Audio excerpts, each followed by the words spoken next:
107.5 The Game Podcasting is sponsored by Modern Exterminating, a family-oriented company. Professional, honest, and dependable pest control solutions. We're your one-stop shop for all pests. I'm not happy with where we are right now, and I'm going to get it fixed because we got great young men in this program, and as the leader and as the head coach of this program, I realize that I'm letting a lot of people down right now with the way that we're playing. Our players that I feel like I'm letting down, our coaches, our players' families, our coaches' families, the student body, the 80,000 people that pack Williams-Brice Stadium every Saturday, the state of South Carolina, from Charleston to Myrtle Beach to the upstate to the Midlands. There's a lot of people that live and die with Gamecock football on Saturdays, and I get it. They're not happy, and neither am I. And I take that personally because I truly feel like I'm letting a lot of people down right now. And I'm working hard each and every week to try and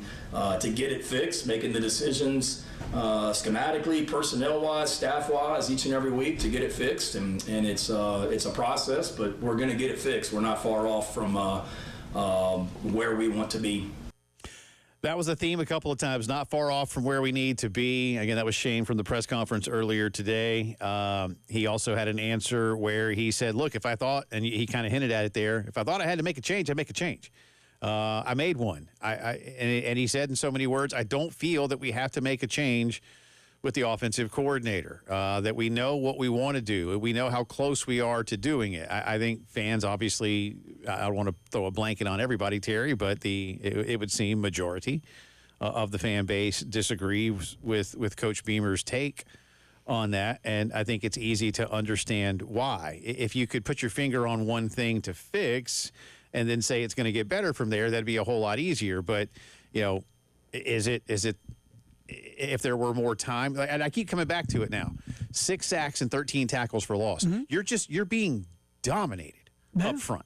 And that has to be the number one thing. And so the change that you made last week, and this is not to say, well, Sean didn't get it fixed. Is it more of a personnel issue? Is it expecting a quick fix from one week to the next against, as you've pointed out, one of the top 2 or 3 defenses, at least based on the metrics, in the nation?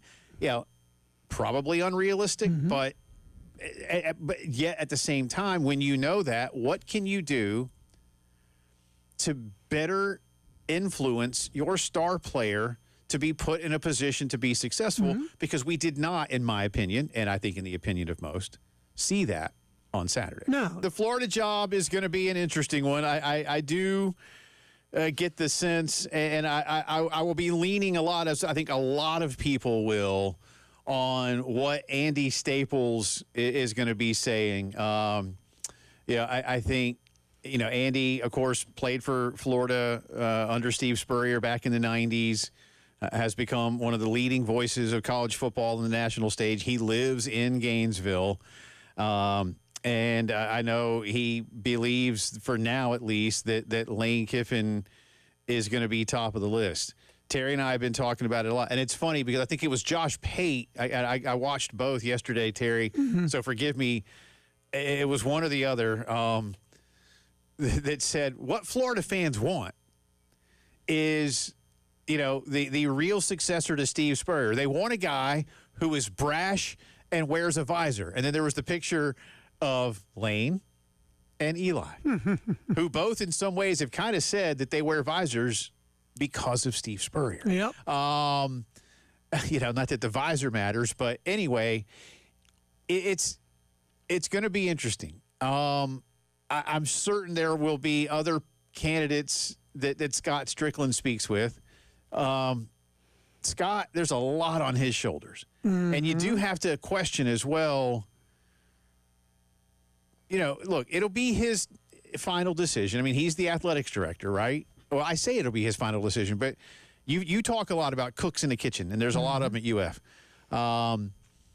But they're like, Scott, you've hired you hired the last 2. This is number 3, dude. Yeah, you've hired the last 2. You know what's saving him? And one of them was really your boy, and you. Mm-hmm. And again, I don't know if they rushed Dan Mullen out the door too quick or not. I don't know.